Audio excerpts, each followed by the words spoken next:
इंदौर जिले के गांव दलोदा रेल श्री सावरिया शासकीय गौशाला में 2 गोवंश में लंपी वायरस पाया गया, जिनका उपचार पशु चिकित्सक द्वारा किया जा रहा है। आपको बता दें कि इन दिनों पशुओं में लंपी नामक बीमारी तेज गति वायरस की तरफ फैल रही है।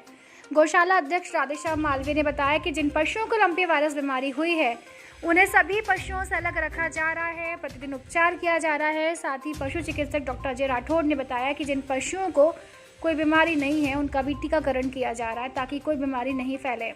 साथ ही पशु चिकित्सक डॉक्टर राजू आवासिया ने कहा कि जिन पशु पालकों के यहाँ कोई गाय, भैंस, बकरी में किसी प्रकार की बीमारी के लक्षण दिखाई दें तुरंत हमें सूचना करें। इस प्रकार की बीमारी को छुपाए नहीं, क्योंकि दुधारू पशु से निकलने वाला दूध भी संक्रमित होता है, जिससे बीमारी पशुओं के साथ साथ मनुष्यों में भी फैल सकती है।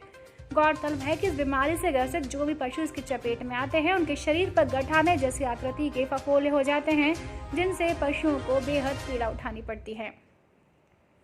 इस बीमारी को जिला कलेक्टर गौतम सिंह ने गंभीरता से लेते हुए जिले के सभी पशु पालकों व सभी गौशाला के संचालकों को सख्त निर्देश दिए कि कोई भी व्यक्ति लापरवाही नहीं बरते, तुरंत बीमार पशुओं का उपचार करवाए।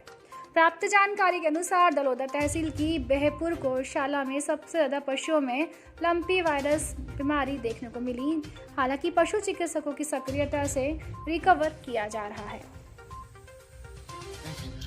कि लंपी वायरस के जो टीके हैं वो समय से पूर्व लगाए जाएं ताकि अन्य जानवरों में बीमारी नहीं फैले। लेकिन यह दलोदा रेल गौशाला में एक गाय भी ऐसी देखी गई जिसको रोग से ग्रस्त है लंपी वायरस से। जी सर। तो क्या किस प्रकार से उसका ट्रीटमेंट चल रहा है, किस प्रकार से रख रखाव है और क्या सावधानियां हैं इसके?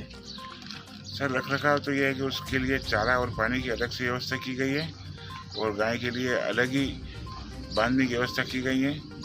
चारा पानी सब उसको अलग किया जा रहा है और शाम सुबह डॉक्टरों की टीम आके निगरानी में है। अच्छा, जिस प्रकार से और भी अन्य गायें हैं तो इनकी सेफ्टी के लिए क्या उपयोग किए जा रहे हैं? इनकी सेफ्टी के लिए हम दवाई का छिड़काव करवा रहे हैं शाम सुबह बाहर निकलवा के, और टीकाकरण किया जा रहा है।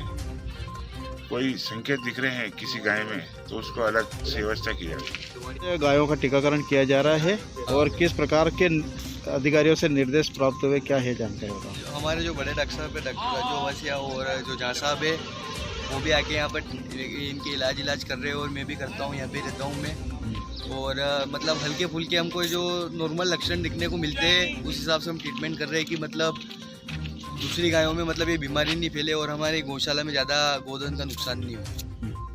तो इस प्रकार से लंपी वायरस से कितने गाय यहाँ पर पाई गई हो और उनके रख रखाव के लिए किस प्रकार से व्यवस्था की गई? अभी तक तो मतलब एक गाय थी और एक चेड़ा है, बस दो। जिस गाय को हमने बिल्कुल अलग कर दिया, आइसोलेशन वार्ड में मतलब अलग ही शिफ्ट कर दिया है। उसके चारे खाने की सारी व्यवस्था अलग कर रखी, सुबह शाम उसका ट्रीटमेंट हो रहा है। उसकी हम धुआं करके और मक्खी को भगा रहे हैं। उसके आसपास भी हमने ये दवाई का छिड़काव किया जिससे मक्खी मच्छर पैदा नहीं हुए, और उसको बिल्कुल अलग रख रखा है क्योंकि अगर उसके पास दूसरा पशु जाएगा तो फिर उसमें भी बीमारी हो सकती है। अच्छा, अन्य गायों में भी इस प्रकार का रोग न फैले, हाँ। इसके लिए किस प्रकार से यहाँ पर व्यवस्था की गई है? इसके लिए हमने पहले मतलब ये जो बीमारी अब स्टार्ट हुई इससे हमने 15 से 20 दिन पहले ही हमारी गौशाला में टीकाकरण कर दिया था, वैक्सीनेशन कर दिया था लंपी का, जिस कारण से अभी हमें यहाँ ज़्यादा केस दिखने को नहीं मिल रहे। 1-2 गायें जो पहले ही बाहर से आई थी उन्हीं गायों में बस ये लक्षण देखने को मिले हैं, बस। और तो यहाँ सारी व्यवस्था ठीक ठाक है। क्या नाम है आपका? मेरा नाम डॉक्टर अजय राठौड़। तो पशुओं में जो लंपी वायरस नाम से एक बीमारी चल रही है, तो किस प्रकार से निपटने के लिए तैयारी चल रही है? ये एक्चुअली क्या वायरस बीमारी, इससे निपटने के लिए हम दिन रात मेहनत कर रहे हैं, अलर्ट है, जहाँ से भी कॉल आए प्रॉपर जा रहे हैं सुबह शाम।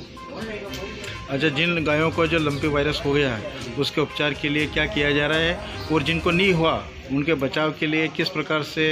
सबसे पहले तो जिनको हो गए, जो संक्रमित, उनको सबसे पहले सबसे अलग करवा दिए।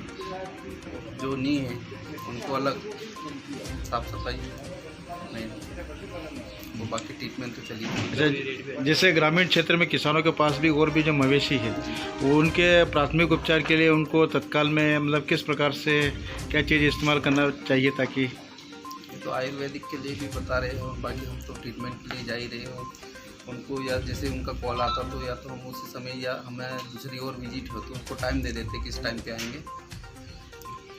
जिन किसानों के पास में मवेशी, उनके पास में अगर यदि इस प्रकार के वायरस या मवेशी है, अगर वो जानकारी में देते हैं तो किस प्रकार से उनको एक्टिवेट किया जाएगा? सबसे पहले तो जो भी पशु उनका जो अफेक्टेड है उनको सबसे पहले तो अलग रखें और साफ़ सफाई रखें बाड़े की। बाकी हमारे नंबर है सभी जगह, तो हमसे संपर्क करें, तत्काल हमें उपचार मिले।